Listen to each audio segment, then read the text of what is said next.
सबको जय मसीह की। परमेश्वर, हमारा परमेश्वर जो सबका परमेश्वर है, वो ही आदर महिमा के योग्य है। हालेलुया। और जो उसके पहरुए हैं, पहरुए का मतलब आप जान गए होंगे कि पहरुए कौन होते हैं। जो उसकी कलीसिया की रक्षा करते हैं, दिन रात जागते हैं, जिसको हम चौकीदार कहते हैं। जैसे हमारे प्रधानमंत्री जी कहते हैं कि वो चौकीदार हैं। कहते हैं अगर कुत्ता और चोर मिल जाएं तो चोरी कभी नहीं होती, क्योंकि चोर चोरी करने जाता नहीं है, उसको कुत्ता सब कुछ खुद ही बाहर ला के सामान दे देता है। ये बात आप बड़े ध्यान से सुनिए कि आपने कुत्ते को रखवाली के लिए रखा है कि चोर की देखभाल नहीं करनी, बल्कि उसकी क्या कहते हैं शिकायत करनी है, या उसको बताना है कि चोर आ रहा है, इन्फॉर्म करना है। लेकिन अगर वो चोर के आने पर सो जाए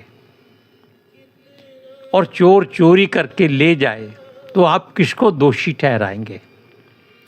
अपने आप को, कुत्ते को, या चोर को, या चौकीदार को, या पहरुए को? आप अपने मुकद्दर को दोषी ठहराइए तो सबसे ज़्यादा अच्छी बात है, क्योंकि हमारा परमेश्वर कहता है, जो बात वो कहता है आप सुनकर बड़े असमंजस में पड़ जाएंगे, हैरान हो जाएंगे कि हमारा परमेश्वर खुद इस बात को अपने मुख के वचन से कहता है। हम आपको पहले वचन पढ़कर सुना देते हैं। यशाया की पुस्तक 56 अध्याय और उसकी 9, 10, 11 और 12 आयत में अगर आप पढ़ेंगे आप हैरान हो जाएंगे, क्योंकि ऐसी बातें परमेश्वर अपने लोगों को इसलिए बताता है कि वो सावधान हो जाएं, ना तो चोर का इंतज़ार करें, ना ही कुत्ते पर भरोसा करें, ना चौकीदार को रखें। क्योंकि ये पहरुए क्या हैं? ये परमेश्वर की आवाज़ को सुन लीजिए। वो इज़राइलियों के विषय में कहता है, वो कहता है, हे मैदान के सब जंतुओं, हे वन के सब पशुओं, खाने के लिए आओ। अब वो क्या खाएंगे, ये बात परमेश्वर जानता है, आप और हम नहीं जानते। सुनिए, उसके पहरुए अंधे हैं,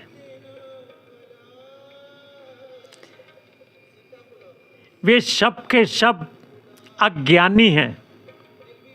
अब इन दोनों बातों के अलावा अगर तीसरी बात को हम पढ़ेंगे तो आप भड़क जाएंगे, या तड़क जाएंगे, या फिर तड़फ जाएंगे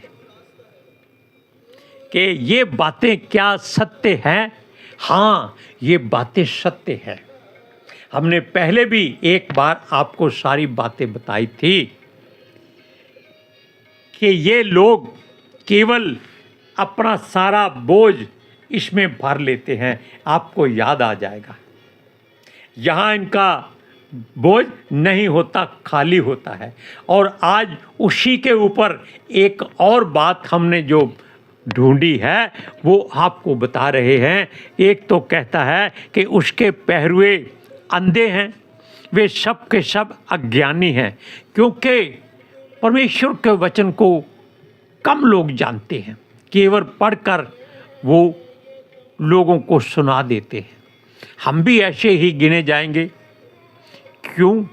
क्योंकि हम वो नहीं करते, क्या कहते हैं, हीलिंग नहीं करते, हम फीलिंग नहीं करते, हीलिंग नहीं करते, डीलिंग नहीं करते। हम केवल परमेश्वर की मुनादी करते हैं कि हमारा परमेश्वर जीवित परमेश्वर है, और वो अपने अगुओं को कहता है, पहरुओं को कहता है, ध्यान से सुनिएगा, वे सब के सब गूंगे कुत्ते हैं। अब हमने इसमें से एक वचन भी अपनी तरफ से नहीं कहा। अगर हमारी तरफ से कुछ है या आप ये समझते हैं हम किसी से दुखी हैं या हमारी किसी से लाग डांट है, नहीं, हम सबसे प्रेम करते हैं और यही हमें प्रभु ने सिखाया है। हम अपने पास्टर जी से बहुत प्रेम करते हैं, बेशक वो हमारे लिए दुआ करें या ना करें। ये बात आप हमारे पास्टर जी से पूछ सकते हैं। हम यहाँ प्रचार करते हैं, हम फिर भी हर इतवार को उसकी चर्च में जाते हैं और पूरे ध्यान से उन वचनों को सुनते हैं जो वो हमको बताते हैं। और हम इस बात को हमेशा परखते हैं कि क्या ये बातें परमेश्वर की इच्छा से हैं या नहीं हैं, क्योंकि सूरज प्रमाणी इस बात को बड़े गौर की बात कहता है कि अगर आप चर्च में जाते हैं तो केवल सोने के लिए जाते हैं अगर वहाँ एसी लगा हो। अगर नहीं लगा हो तो भी आपको नींद इसलिए आ जाएगी क्योंकि आपका ध्यान वचन की ओर नहीं होता। वो लड़का बहुत अच्छा है, लेकिन हम इस तरफ आते हैं। वो कहता है वे सब के सब गूंगे कुत्ते हैं जो भौंक नहीं सकते, वे स्वप्न देखने वाले और लेटे रहकर सोते रहना चाहते हैं। यानी कि ये ऐसे कुत्तों की एक फौज खड़ी हो गई है जो युद्ध में लड़ना के लिए गए हैं लेकिन लड़ते नहीं हैं। ये अपने स्वर को दबा देते हैं ताकि दुश्मन सुन ना ले कि हम कहाँ छुपे हुए हैं, युद्ध के मैदान में छुपे हुए हैं। वो कहता है ये स्वप्न देखने वाले और लेटे रहकर सोते रहना चाहते हैं।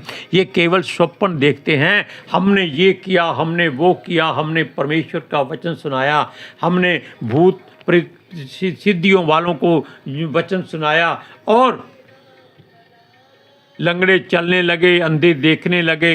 ये बातें परमेश्वर की ओर से नहीं, इनकी ओर से होती है।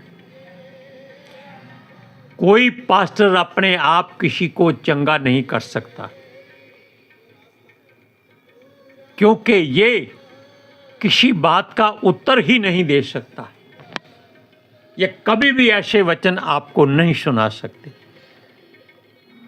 आप जानकर इस बात को जान लीजिए, पूरा इतिहास जान लीजिए, लोगों के यूट्यूबों पर प्रचार सुन लीजिए, कोई आपको ऐसी बातें नहीं बताएगा क्योंकि वो खुद प्रचारक है। सुनिए, ये लेटे रहकर स्वप्न देखते रहते हैं। मतलब क्या है कि भाई आज इतनी कलीसिया आएगी, इतना धन आएगा, आज गाड़ी में पेट्रोल डलवाएंगे, अब डलहौजी जाएंगे, अब शिमले जाएंगे, घूम फिर के आएंगे, पिज़्ज़े खाएंगे, हालेलुया, और बच्चों को अच्छे अच्छे स्कूलों में दाखिल कराएंगे। जितने कलीसिया के गरीब हैं उनकी चिंता हम नहीं करेंगे। किसी के घर में राशन है या नहीं है हमें उसकी कोई चिंता नहीं है, वो चर्च में आकर रोटी खा लिया करें। किसी आदमी ने एक नौकर रखा, वो कहता है कितनी तनख्वाह दोगे? कहता है तनख्वाह नहीं देंगे, रोटी की बात करो। कहता ठीक है। कहता वो फलां गुरुद्वारे में जाओ, अपनी रोटी खाओ और मेरी ले आओ। अब आप सुन लीजिए, ये मर भूखे कुत्ते हैं जो कभी तृप्त नहीं होते। वे चरवाहे हैं जिनमें समझ ही नहीं। उन सबों ने अपने अपने लाभ के लिए अपना अपना मार्ग लिया है। किसी की किसी के साथ बनती नहीं है, यहाँ तक कि पास्टरों की अपने परिवारों के साथ कभी नहीं बनती।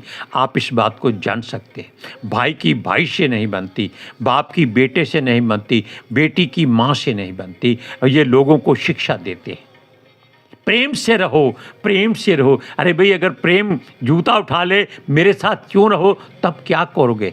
सुनिए, वे कहते हैं आओ हम दाख मधु ले आएं, आओ मदिरा पीकर छक जाएं, कल का दिन भी तो आज ही के समान होगा, आज ही के समान अत्यंत सुहावना होगा। अब आप जान लीजिए कि ये लोग क्या करते हैं, क्या चाहते हैं, क्या पूछते हैं, क्या सोचते हैं। ये परमेश्वर भी बहुत हैरान है। हालेलुया, सबको जय मसीह की।